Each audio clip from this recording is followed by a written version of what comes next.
Je vous présente un article très particulier et très émouvant, la lettre. Pour chacun de mes textes, je fais une lecture vocale, ce qui permet de s'adapter pour les personnes qui ont des difficultés de lecture ou pour lire, ou les personnes ayant des déficiences visuelles. Et c'est parti pour un petit délire. Je suis un bébé éléphant égaré. Tadoudim-dum-dam. Voulez-vous, s'il vous plaît, me rechercher? Je suis un bébé éléphant égaré. Voilà maintenant approximativement 7 ans que je suis une personne handicapée. Nous sommes en mai 2013, j'ai 46 ans. J'ai un enfant qui va avoir bientôt 15 ans, qui se prénomme Robin. J'ai vécu avec sa maman durant 7 merveilleuses années, et malheureusement la vie a voulu que l'on divorce en 2001.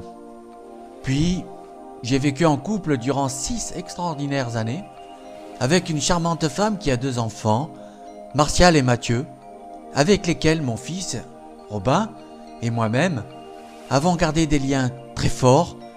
Nous étions une magnifique famille recomposée. Certes, ce n'est qu'un résumé succinct de ma vie sentimentale qui a été relativement très compliquée et mouvementée. À chacun son histoire. Juillet, mois de l'anniversaire de Robin. Il allait avoir 8 ans en 2006. C'est alors que son papa eut cet accident. Un foutu plongeon. Un choc terrible. D'une violence inégalable. Laissant des traumatismes bien présents et irréparables.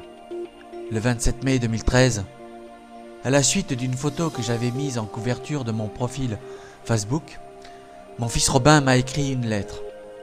Cette lettre a été commentée 35 fois. Il m'est difficile d'exprimer tous les ressentis et toutes les émotions qui se sont réveillées lorsque je l'ai lue.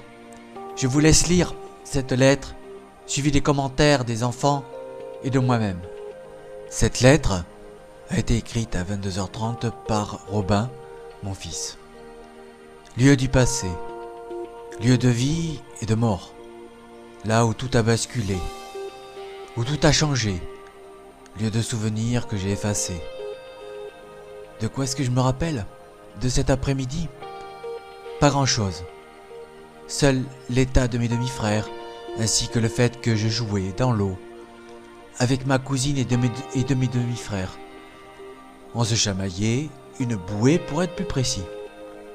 Ma vie a changé avec cette plage. Rien ne pouvait prédire ce qui allait arriver. Je ne réalisais pas ce qu'il s'était passé. Je voyais tout le monde paniquer. Un hélicoptère arrivait.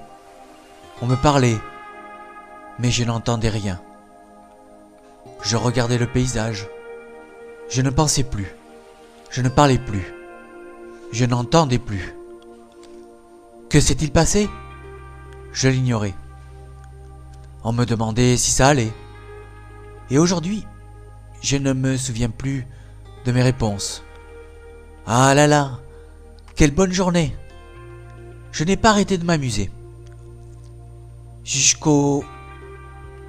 Je fais un dernier plongeon, et on y va. Les dernières paroles que j'ai entendues de toi pendant un long mois. Et aujourd'hui, je ne me souviens plus de ces paroles. À vrai dire, je ne me souviens plus d'aucune parole. Je me souviens bien d'un corps qui flottait.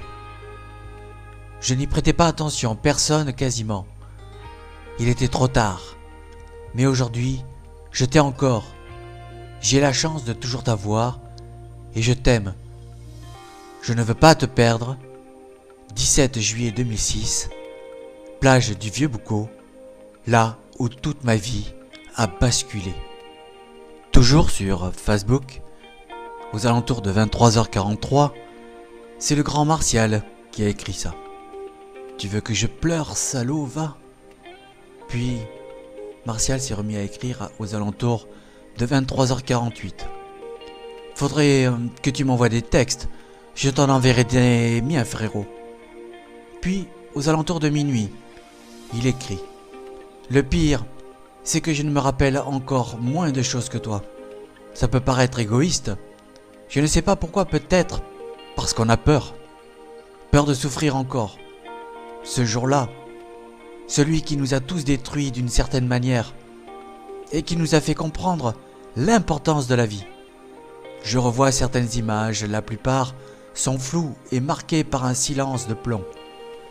Et cela me rend d'autant plus triste de m'en rappeler de ce 17 juillet 2006 qui a profondément marqué nos cœurs à jamais. Par contre, la fin, il y a une erreur, on est toujours présent, malgré ça, dans nos esprits et dans nos cœurs.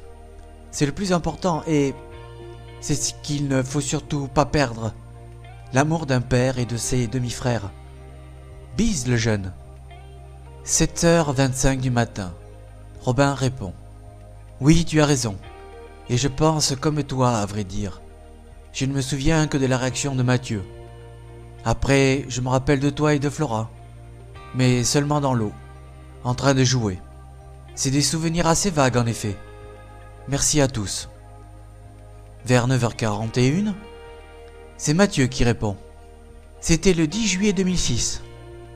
Puis aux alentours de 12h38, c'est le papa, moi. Le temps de me remettre, mon grand, et je te réponds. Je t'aime. J'ai répondu à nouveau aux alentours de 13h14. Attends encore un peu. Je n'arrive pas à écrire. Puis vient 16h56 de l'après-midi. C'est Robin. Prends ton temps. Et tu n'es pas obligé de le faire. Si tu ne veux pas, ne le fais pas. Moi, le papa, je n'ai pu répondre que aux alentours de 19h19. Ce jour-là, je me souviens de tout, du moindre détail. 5e jour de vacances. Enfin des vacances avec ma femme, mon fils et mes enfants. Ma famille. Il faisait très beau ce jour-là. C'est vrai que vous vous étiez bien abusés. Je regrette tellement que ce soit arrivé devant vos yeux. L'indestructible et protecteur Thierry, anéanti. L'impensable est arrivé, et je savais que c'était grave. Que faire pour éviter que vous voyiez cela? 4 longues minutes environ à tenir en apnée pour vous dire au revoir. Je savais que j'ai perdu mon corps et que j'allais perdre plus encore. Aujourd'hui, je le dis, c'est grâce à toi, mon fils, que je suis encore en vie. 1 mois d'attente pour me revoir après l'accident a dû être long pour toi. Tant de souffrances ai-je pu vous apporter. C'est lorsque tu m'as vu dans cette chambre à l'hôpital, proche de ton anniversaire, que tu m'as dit « Papa, bats-toi !» que j'ai décidé de vivre. Tu m'as donné l'envie de vivre. Je ne peux pas t'abandonner. Tu ne peux pas me perdre. Et malheureusement, pour toi, il va falloir que tu me supportes encore pendant de très longues années. Chaque jour qui passe, je suis fier de toi. Je t'aime très fort. Ton papa. Vers 19h35, Robin répond. Je ne me rappelle même pas de la première fois à l'hôpital. Et je t'aime fort, papa. J'aime te supporter. Dans le cadre de sa scolarité, mon fils a également écrit un poème qui mérite d'être lu et que j'ai mis à l'état brut après cette lettre. Ce poème étant difficile à lire, il suffira de regarder la vidéo adaptée, lecture vocale. C'est toujours mon papa. Il était une épaule sur laquelle on pouvait s'appuyer, et la pensée au-delà des nuages, il se confondait parmi les poissons, c'était un bon papa. On l'appelait Popeye. Hey, c'est encore toi qui paye? Il détestait montrer son talon d'Achille. C'était un super papa. On ne pouvait le retenir, il avait toujours le temps, et les yeux parfois sales. C'était le meilleur papa. Il avait le cœur sur la main, son mouvement fut un échec, ce qui rompa les liens du pouvoir et brisa le miroir d'une vie. C'était mon papa à moi, c'est toujours mon papa. C'est un poème inspiré du poème de Robert Desnos, C'était un bon copain.